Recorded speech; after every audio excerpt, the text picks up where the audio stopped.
আপনাদের বাসায় যদি এমন ঘাটতারা একজন মানুষ থাকে তাহলে কখনো এই রেসিপি ভুলেও বানাবেন না বাসায়। আসসালামু আলাইকুম আপনাদের সবাইকে। আপনারা সবাই কেমন আছেন? আমি আলহামদুলিল্লাহ ভালো আছি। শীত এলেই বাজারে আসে নানান রকমের এবং নানান রঙের শাকসবজি, দেখতে এত বেশি ভালো লাগে। আর আমি যখন বাজারে যাই তখন আমার মন চায় সব সবজিগুলো আমি একসাথে বাসায় নিয়ে আসি। তা আমাদের বাসায় এমন একজন মানুষ আছে যে কিনা সবজি দেখলে 100 হাত দূরে থাকে, আর যেদিন সবজি রান্না করা হয় সেদিন তো সে ভাতই খায় না। আজকে গিয়েছিলাম বাজারে আর নিয়ে এলাম নানান ধরনের সবজি। আমার খুব বেশি মন চাইলে আজকে একটু অন্যরকম করে সবজি রান্না করব, তাও কিনা রান্না করব চিকেন স্টক দিয়ে। আমি জানি না আপনারা কখনো চিকেন স্টক দিয়ে সবজি রান্না করেছেন কিনা, অবশ্যই খেয়ে দেখবেন, খুব বেশি মজা হয়।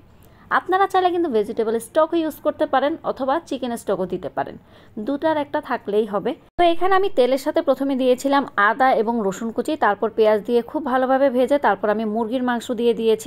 আজকে আমি এখানে দিয়েছি হাড় ছাড়া মুরগির বুকের মাংস, খুব সুন্দর করে ছোট ছোট করে কেটে তারপর দিয়ে দিলাম খুব ভালোভাবে ভেজে। তারপর এর সাথে আমি দিয়ে দিয়েছি সামান্য পরিমাণ লবণ, চিকেন স্টক, তারপর দিয়েছি এখানে সামান্য পরিমাণ সয়া সস। সাথে কিন্তু আপনারা চাইলে এখানে সাদা গোলমরিচের গুঁড়া অথবা কালো গোলমরিচের গুঁড়া দিতে পারেন। আমি এখানে সাদা গোলমরিচের গুঁড়াটা দিয়েছি। তারপর খুব ভালোভাবে নেড়ে চেড়ে মাংসটা যখন সেদ্ধ হয়ে আসবে তখন আমি এখানে ভাপা কিছু সবজি দিয়ে দিয়েছি।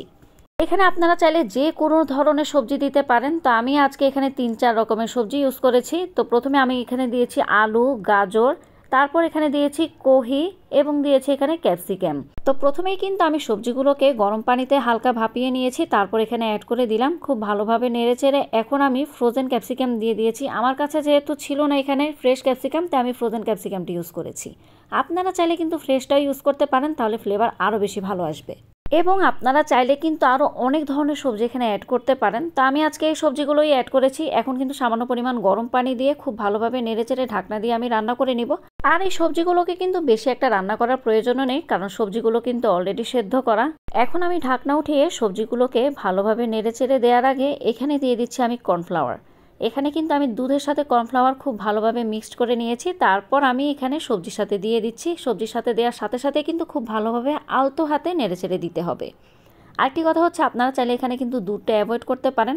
আমি এখানে দুধ দিয়েছি কারণ সবজিতে দুধ দিলে কিন্তু বেশ মজা হয়, খেতেও কিন্তু বেশ ভালো লাগে। কর্নফ্লাওয়ার দেওয়ার পর কিন্তু বেশি একটা চুলায় রাখার দরকার নেই। আপনারা দেখতেই পাচ্ছেন সবজিটার মধ্যে যে গ্রেভিটা ছিল সেটা কিন্তু একদম ঘন হয়ে এসেছে। এখন আমি খুব ভালোভাবে নেড়ে চেড়ে চুলার আঁচটা বন্ধ করে দিয়েছি। এই সবজিটা রান্না করলে আমাদের বাসার ঘাটতেরা যার কথা বলেছি সে কিন্তু একদমই টাচও করে না, কিন্তু আমরা খুব মজা করে খাই। ভাত দিয়েও খেতে পারবেন, পোলাও দিয়ে খেতে পারবেন, অথবা রুটি অথবা পরোটা দিয়েও খেতে পারবেন, খেতে ভীষণ মজা। তো যাই হোক, আমার আজকের রেসিপিটা আপনাদের কেমন লেগেছে অবশ্যই কিন্তু আমাকে কমেন্টস করে জানাবেন। আজকের জন্য আল্লাহ হাফেজ।